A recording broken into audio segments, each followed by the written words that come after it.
¿Alguna vez has sentido que arruinaste todo, que tomaste decisiones que te alejaron demasiado, que ya no hay forma de volver atrás? Tal vez hoy cargas culpas que nadie conoce, errores que te persiguen en silencio o heridas que te hacen pensar que ya no eres digno de una segunda oportunidad. Hoy te voy a contar una historia antigua, pero más viva que nunca, una historia que ha cambiado millones de corazones, una historia sobre orgullo, pérdida, dolor, pero sobre todo, sobre un amor que nunca se rinde. Había una vez un joven que lo tenía todo. Tenía un hogar, una familia que lo amaba, comida en la mesa y un futuro seguro. Pero dentro de su corazón crecía una inquietud, una voz que le decía que la vida estaba fuera, lejos de las reglas, lejos de la autoridad de su padre. Soñaba con libertad, con aventuras, con una vida donde nadie le dijera qué hacer.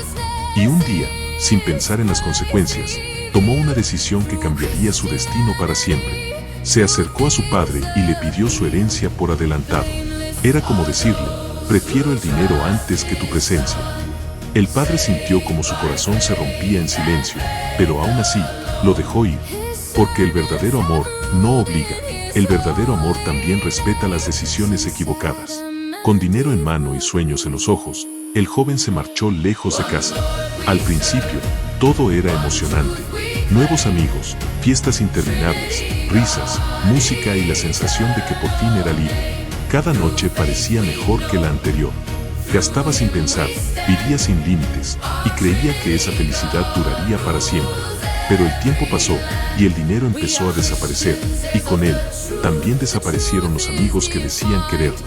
Las risas se apagaron, las puertas se cerraron, y aquel joven que pensaba tener el mundo a sus pies, se encontró solo. Entonces llegó una crisis, el hambre comenzó a apretar su estómago, la desesperación llenó su mente, y tuvo que aceptar el único trabajo que encontró, cuidar cerdos. Para alguien que alguna vez tuvo abundancia, aquello era lo más bajo que podía imaginar. Pasaba los días entre suciedad, cansancio, y una soledad que dolía más que cualquier golpe. Llegó a desear comer lo mismo que los animales, pero nadie le daba nada. Y en medio de ese silencio, en medio de la derrota, algo dentro de él despertó.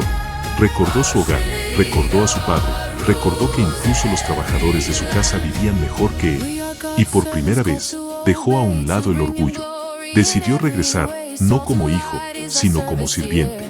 En su mente repetía una y otra vez lo que diría: Padre, he pecado, ya no soy digno de llamarme tu hijo. Cada paso hacia casa estaba lleno de miedo. Miedo al rechazo, miedo al juicio, miedo a que le cerraran la puerta en la cara. El camino parecía eterno, y su corazón latía con vergüenza, pero también con una pequeña chispa de esperanza. Y entonces ocurrió algo que nadie esperaba. Cuando todavía estaba lejos, su padre lo vio venir. No esperó a que llegara, no se quedó de brazos cruzados, no lo miró con desprecio, sino que corrió hacia él, lo abrazó con fuerza, y comenzó a llorar. El hijo intentó decir su discurso, intentó confesar sus errores, pero el padre ya había tomado una decisión desde antes de escuchar una sola palabra. Ordenó que le trajeran la mejor ropa, sandalias nuevas, un anillo en su mano, y preparó una gran celebración. Porque para él, su hijo no era un fracaso, era alguien que había regresado a la vida. La casa se llenó de música, de comida, de alegría, pero no todos estaban felices. El hermano mayor, quien había permanecido fiel, trabajando sin descanso, se llenó de enojo al ver la fiesta.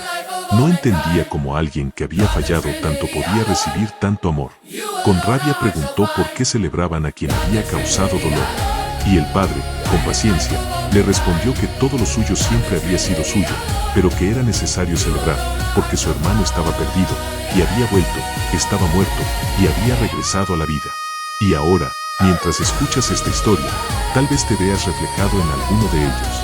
Tal vez eres el que se fue, el que tomó decisiones equivocadas, el que piensa que ya no merece regresar.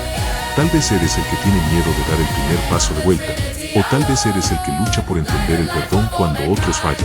Pero esta historia tiene una verdad que atraviesa el tiempo, una verdad que sigue cambiando vidas hoy. No importa cuánto te alejes, siempre hay un camino de regreso. No importa cuántos errores hayas cometido, el amor de Dios sigue esperando, con los brazos abiertos, listo para abrazarte, listo para restaurarte, listo para recordarte que nunca fuiste olvidado. Y si hoy sientes que tu historia está rota, recuerda esto: los finales más poderosos nacen después de los momentos más oscuros.